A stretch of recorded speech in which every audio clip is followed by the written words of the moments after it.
Thomas Watson कहते हैं to be successful you have to have your heart in your business and your business in your heart. अगर आप seriously एक idea को सही से एग्जीक्यूट करना चाहते हैं और उसके जरिए अपने लिए वेल्थ क्रिएट करना चाहते हैं तो आप बिल्कुल सही वीडियो देख रहे हो, क्योंकि आज की इस वीडियो में मैं आपको स्टेप बाय स्टेप हाथ पकड़कर एकदम सिंपल लैंग्वेज में गाइड करूंगा कि कैसे एक आइडिया को राइट वे में एग्जीक्यूट करके उसको एक प्रॉफिटेबल बिजनेस में कन्वर्ट करना है और कौन से स्टेप्स फॉलो करना है जिससे आपका स्टार्टअप कभी फेल नहीं होगा।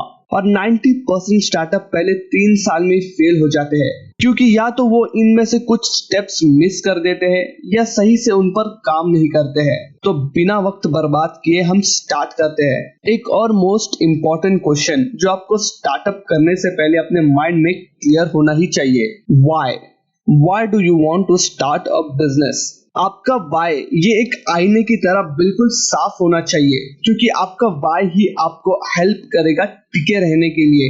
जब आप बहुत ज्यादा स्ट्रगल कर रहे होंगे या लाइफ आपको बुरी तरह हिट कर रही होगी, तब यूं समझो आपका why ही एंटरप्रेन्योरल जर्नी में आपका ऑक्सीजन है। और ये सब ऑन पेपर वर्क है, मतलब ये सब स्टेप्स आपको पेपर पर लिखकर स्टडी करना है। और प्लीज इन स्टेप्स को नोट डाउन कीजिए, क्योंकि ये बिजनेस या स्टार्टअप के लिए बहुत ज्यादा इंपॉर्टेंट है। मैंने काफी रिसर्च करके, बुक्स पढ़ के और मैंने अपना खुद का स्टार्टअप लॉन्च किया था, उसके एक्सपीरियंस से ये नॉलेज आपके साथ शेयर कर रहा हूं, ताकि आपको अपना स्टार्टअप स्टार्ट करने में हेल्प हो सके और ज्यादा स्ट्रगल ना करना पड़े। So please note down this steps. Step number 1, define idea clearly. इस स्टेप में आपको सबसे पहले आपका जो भी बिजनेस आइडिया है उसको क्लियरली पेपर पर लिखकर डिफाइन करना है। और ऐसा कहा जाता है अगर आप कोई प्रॉब्लम लिखते हो तो वो आधी वही सॉल्व हो जाती है। तो लिखने से आपको क्लैरिटी मिलेगी कि एक्चुअल में आपका आइडिया है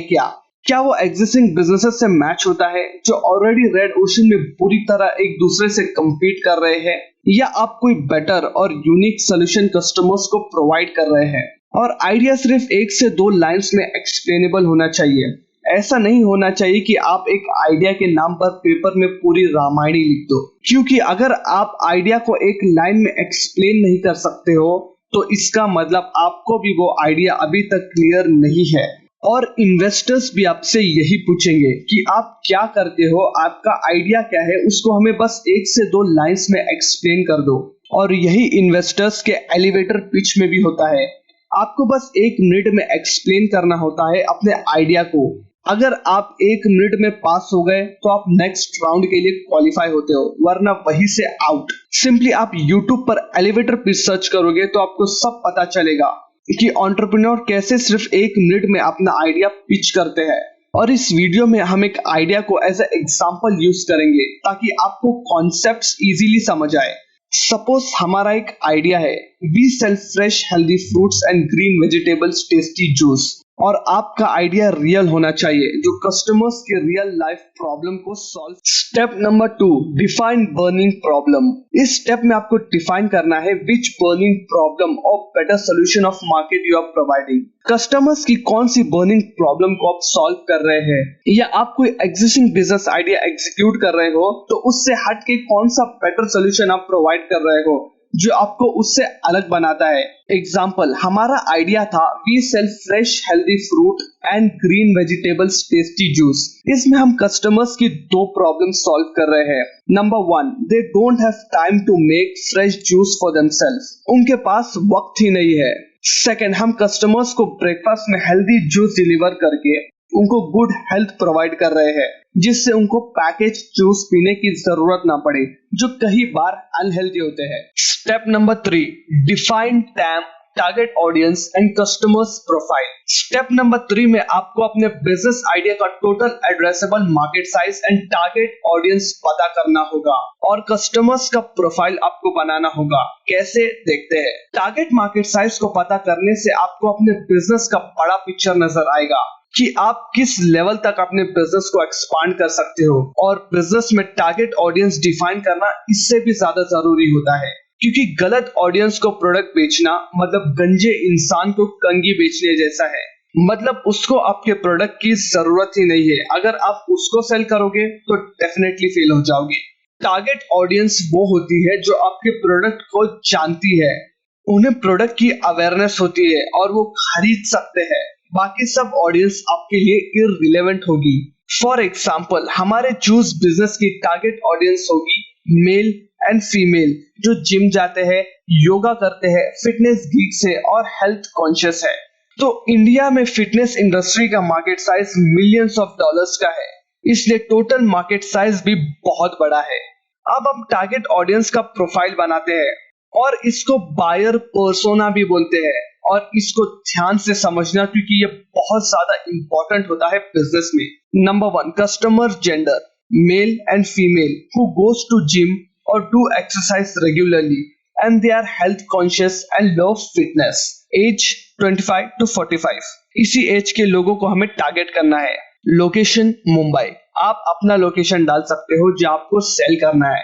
इंटरेस्ट फिटनेस एंड हेल्थ, उनका इंटरेस्ट फिटनेस में है। Income 30,000 to 50,000 per month.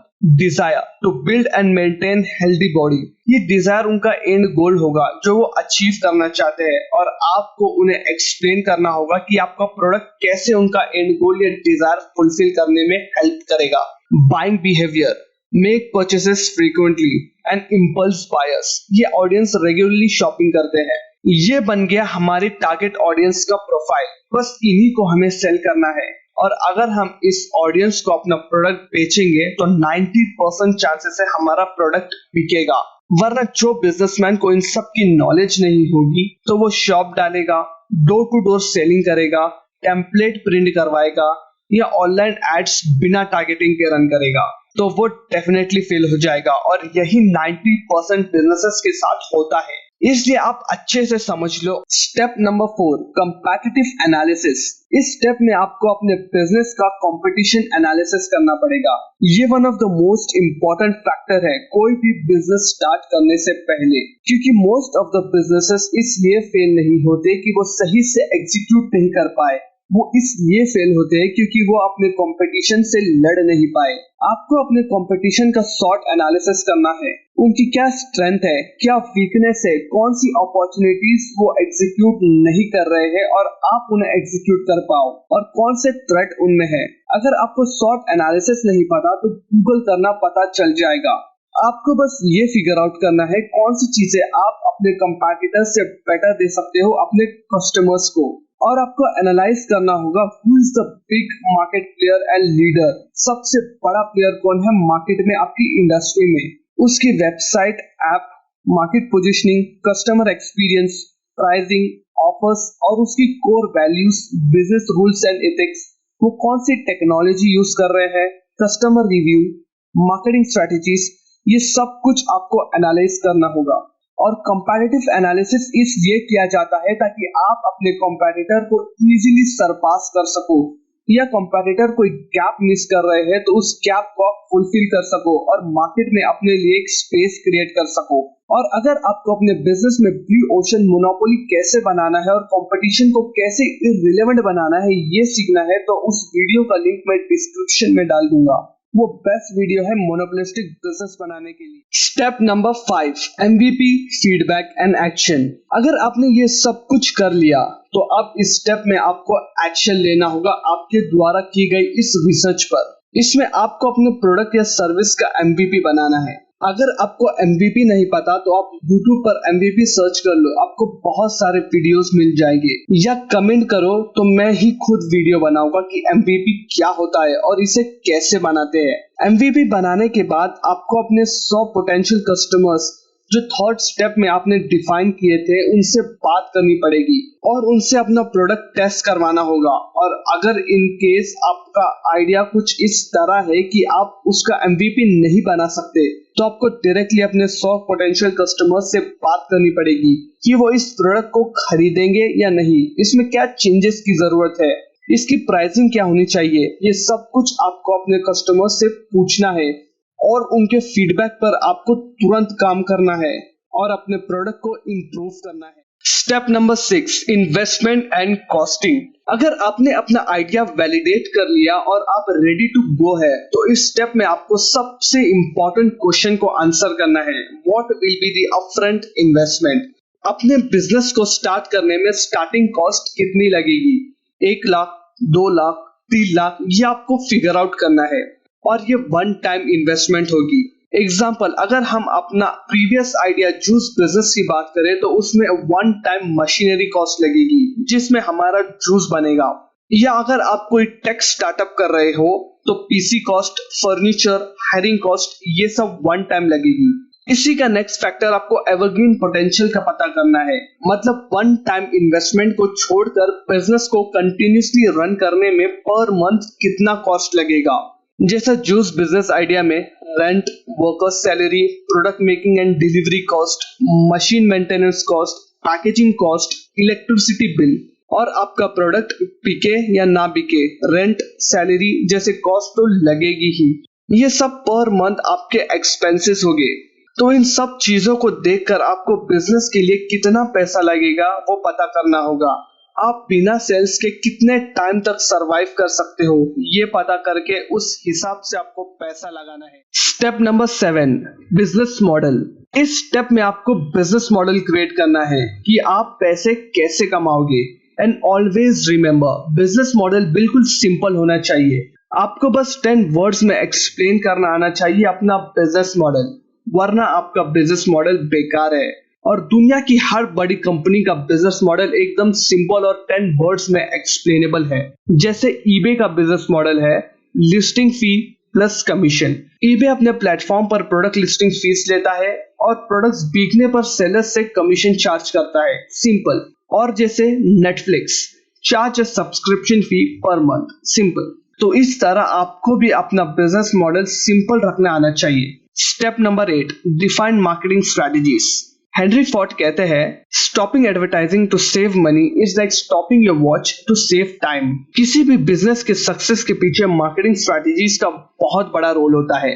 अगर आपकी सिर्फ एक मार्केटिंग स्ट्रेटजी वायरल हो गई तो वो आपके ब्रांड को भी वायरल कर देगी, जिससे अल्टीमेटली आपकी सेल्स बूस्ट होगी। जैसे जोमेटो ने क्रिएटिव मार्केटिंग स्ट्रेटजीज यूज किए तो उनकी ऑनलाइन कई सारी एड्स वायरल हो गई, इसलिए ऑनलाइन फूड ऑर्डर मतलब जोमेटो ये कस्टमर्स के माइंड में स्टिक हो गया।